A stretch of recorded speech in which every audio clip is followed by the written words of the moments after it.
feature line number 10 is the Spanish drag.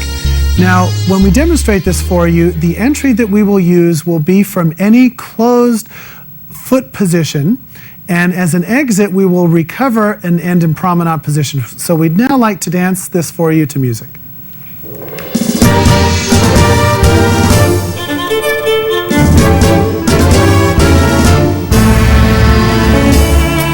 And now for the man's foot positions. So gentlemen, you'll start with your feet together, weight on your right foot, your left foot free. You simply step to the side left, point your right foot to the toe, draw up through your left leg, close right foot to left foot, and turn to promenade position. And your footwork will be ball heel, point the toe of the right foot, draw up, and ball heel right foot, and left foot points to promenade position. Now, in terms of technique, what we want to focus on first in our Spanish drag is that we must prepare the lady to step to the side. So even though our knees are flexed, say in tango, you're going to give her an additional flex, and as you flex, that left foot starts to move out into position.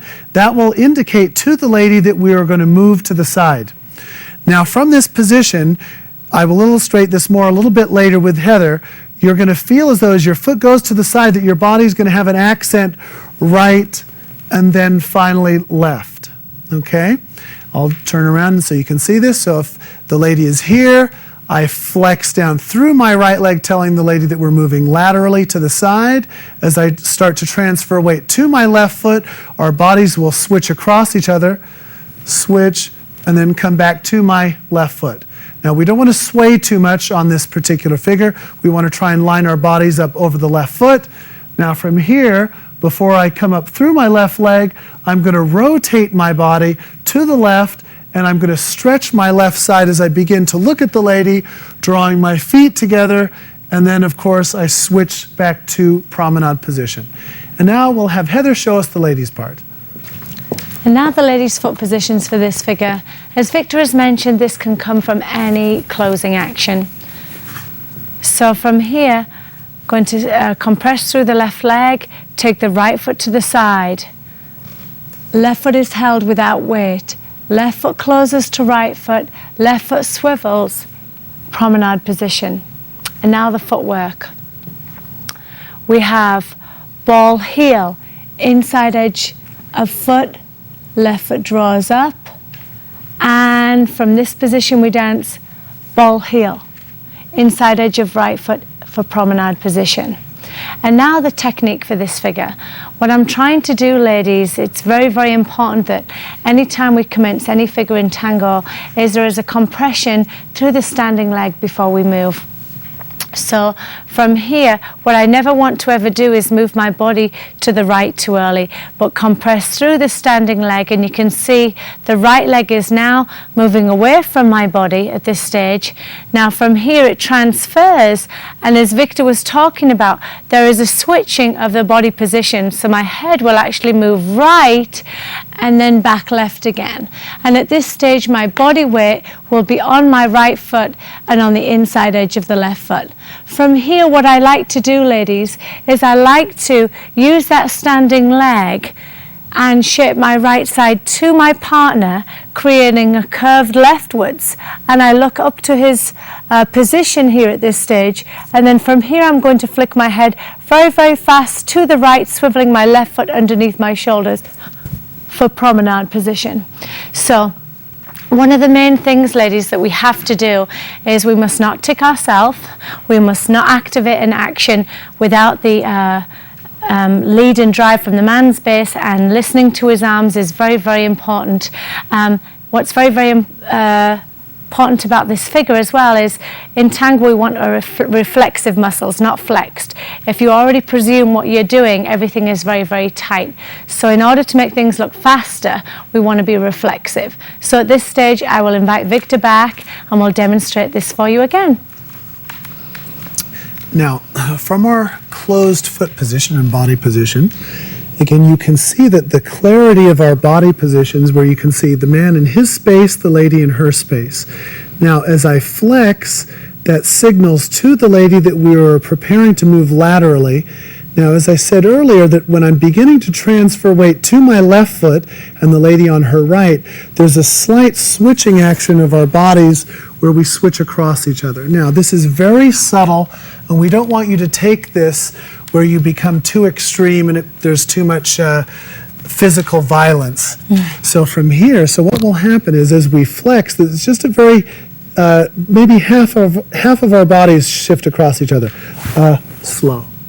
Okay, so it's a very subtle action. So I'll just turn to a different angle so you can see. So from here you can see our body spacing. We flex. As we're approaching weight of our side step, we switch across and then come back. Now from here, gentlemen, as I step to the side, I'm also, after the switching action, feeling as though my left side is turning slightly forward with no sway at this point. So from here, put Heather's arm across, we have switch, and my left side slightly forward. Now from here, before I rise up, I'm going to turn my body and shape towards the lady and sway to my right, looking at the lady's position, and then of course we turn back to promenade position.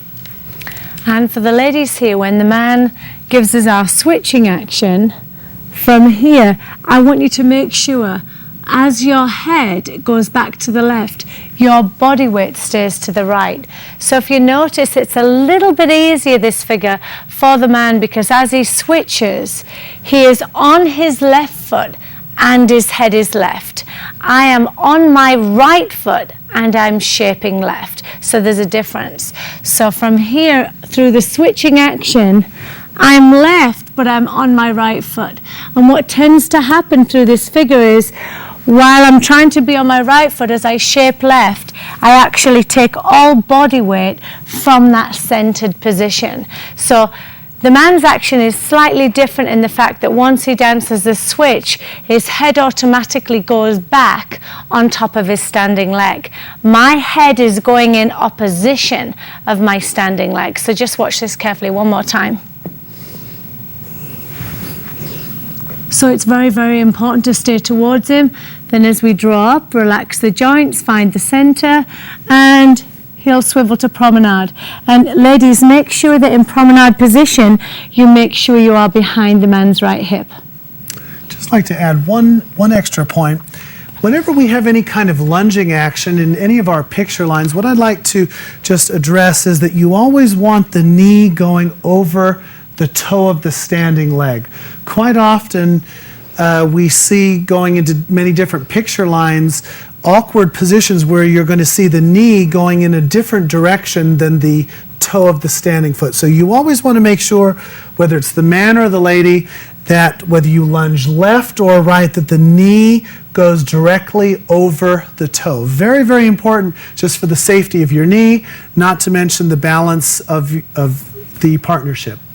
Now, as you can see, the Spanish drag is danced mainly in tango, but we could stylize it a little bit softer to use in a waltz or foxtrot. So if we come from any kind of closing position, we could make it a much smoother, softer action than just simply rise up and collect to promenade position.